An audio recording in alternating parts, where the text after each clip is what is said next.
Welcome back to another episode of Tailgate Talk SEC. I am Will Thomas, and today I'm going to be a little first edition, little feeler out there for the transfer portal. Right, so already in the portal, there are 514 guys who have entered their names in the portal. Now, that's a pretty big number.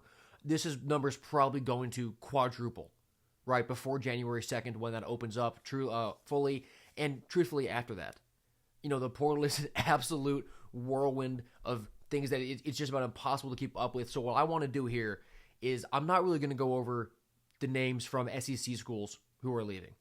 I'm not doing that right now. What I'm doing right now, I'm going to highlight a bunch of under-the-radar guys who are coming from non-power schools, even non-D1 schools, and talk, guys coming from those schools who I think are going to be, moving up, and we could see on SEC rosters going into next season. So I'm going to start off with a string of quarterbacks here. First is Braden Fowler-Nicolosi. He is moving up from Colorado State, and his name's been in the, kind of in the mainstream media for a few years because when it was Colorado State versus Colorado, Fowler-Nicolosi versus Shedeur, right, like there were a lot of eyes there. There was a lot of noise, a lot of talk, and in 2023, he threw for 3,400 yards this past year. In 2024, he threw for 2,700, and this past year, he was limited in his action. He's a Texas native. Right, and he hasn't really shied away from being in the spotlight and from wanting eyes on him like that stuff against Colorado. So I think this is a guy that you'll see elevate. He's really shown that he can play on the big stage. When ABC's in town, he's not scared of that, and he can put up good numbers against, it's Colorado State, but against solid competition. So I do think that Fowler-Nicolosi at quarterback is one of those guys that we'll see elevate. Next is Colton Joseph. He's coming from Old Dominion, another quarterback. He is a sophomore. He's risen from California. He is seriously a dual threat guy. He threw for 2,600 yards this year with 21 touchdowns and 10 picks. He also ran for over 1,000 yards and 13 more touchdowns. Colton Joseph out of Old Dominion. Remember that name. He is going to move up. And whether it be an SEC school, whether he go back out west to California, he is a major problem. He's a major problem. ODU, if you remember, they were kind of in those early editions of, who's the non-power school getting into the playoff. Joseph was the reason for that. He is unbelievable at leading an offense, and he's just a nightmare for any defense to try and game plan for. So Colton Joseph moving up, I think, and another quarterback here, Marcus Stokes out of West Florida. Now, if that name is familiar, he was committed to Florida. I forget if he had signed to Florida or not, but a video came out of him while he was rapping a song in the car. He said a word he probably shouldn't have said. That's all I'll say about that. So the scholarship was pulling it up at West Florida, but this kid is absolutely balling. He threw for almost 3,300 yards this year and 30 touchdowns. He's a great player. He's gotten his off-the-field stuff fixed, and there's already sort of some buzz about where he might end up. Schools that have reached out to him. FSU is one of those schools out of the state of Florida. A bunch of other sort of smaller power schools. So I wouldn't be overly shocked if in Stokes' case, because he's coming up from Western Florida, if he goes to maybe a non-power school next season, and in 2027, you see him take the step up to, maybe he goes back to Florida.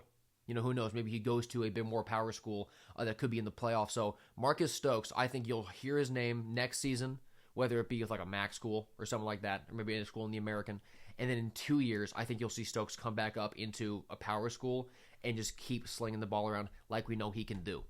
Moving on now, let's go to the defense side of the ball real quick. Amari Fleming.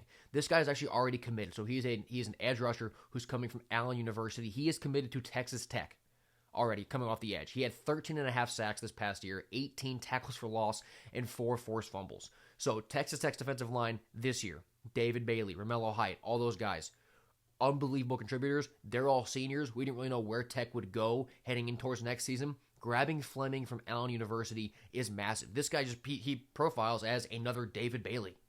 Like he's that kind of frame, he's that kind of playmaker. So Amari Fleming coming off the edge to Texas Tech next year, the Big 12 is going to get to know him really, really fast. Staying on the defensive line, Adam Trick from Miami of Ohio. If you watch the MAC championship, which you should have been doing, it's the MAC championship, give me a break. But this guy's an absolute ball player.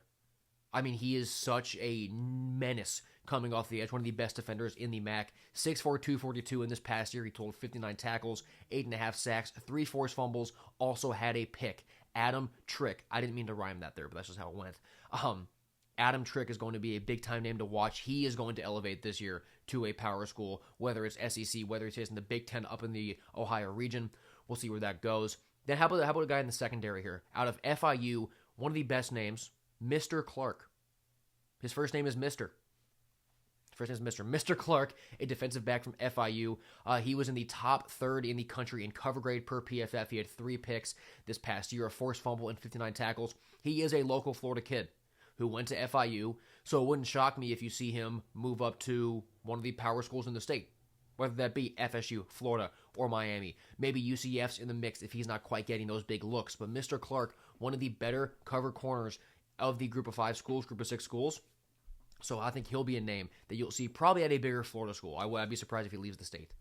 Then I got 2 more receivers here. These will be quick hitters. I'm planning on doing a series of these where it's kind of quick hitters, just giving you names to highlight. And as we keep going, we'll obviously know what schools these guys are boiling down to. But just 2 receivers here. First is Jeremy Scott, who's out of South Alabama. He was a true freshman this past season, so 24 catches, 417 yards, and 4 scores, 17.4 yards per catch. He's 6'3", 208 pounds, and has track speed.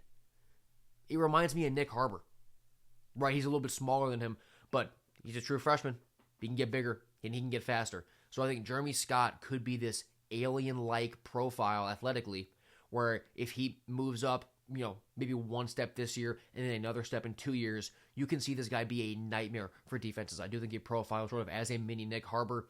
And then on the opposite end of the spectrum, size-wise at least, one last receiver here, Cam Perry out of Miami, Ohio. I've already spotlighted this guy on my Twitter. I talked about him during the MAC championship. He's 5'9", 168. He averaged 23 yards per catch this year. He is a lightning bolt getting downfield. He's impossible to cover. And in the MAC championship, he made a little back shoulder on the sideline, one hand dragged the foot. It's not like he's just this small lightning bolt where it has to be in stride over his shoulder. He can go up and make spectacular contested catches too. But on this year for Miami of Ohio, he had 42 catches for 966 yards and 6 touchdowns. He is a massive contributor. Massive. And this is a guy who comes from Georgia originally, so he could maybe come back down south. Perry is a guy who I think gets big-time looks this year. That's the kind of explosiveness he has. So there aren't a lot of schools who are going to look at what he can offer and sort of pass him up. Whether it be because of his size, only being 168, that's pretty small if an SEC team were going after him. But if you look at what he's doing, I don't care how small he is. He can make all these plays that bigger receivers are doing. He can be this slot guy who is an absolute weapon. Like if you're looking at Georgia, look at what Zachariah Branch is doing. Branch is a great player. I think Perry could do it even better. So Cam Perry is the last guy I'm highlighting today out of the portal. And so that's all the guys I have today. But like I said, I'm sure I missed some names, obviously, at this point, because I'm sure once I started recording this video, 25 more guys have gone in the portal. So I'll be rattling these off, a few times a week, just to get, touching base with what guys are entering the portal. I'm going to mainly focus on smaller names who I think can make the jump right now. Then as we keep going, I'll obviously cover the bigger names. Like, you got Texas, 2 running backs are leaving the Longhorns. Schools like Florida with Summerall coming in. Do they lose guys? Auburn, do they lose guys? Just this roster attrition all over the SEC and other big conferences. That will obviously be covered as well. But I just want to get this series going where it's a bunch of smaller names that deserve to be highlighted before they come up to power schools. So thank you for watching this episode of Tailgate Talk SEC. I've been Will Thomas, and I will see you next time.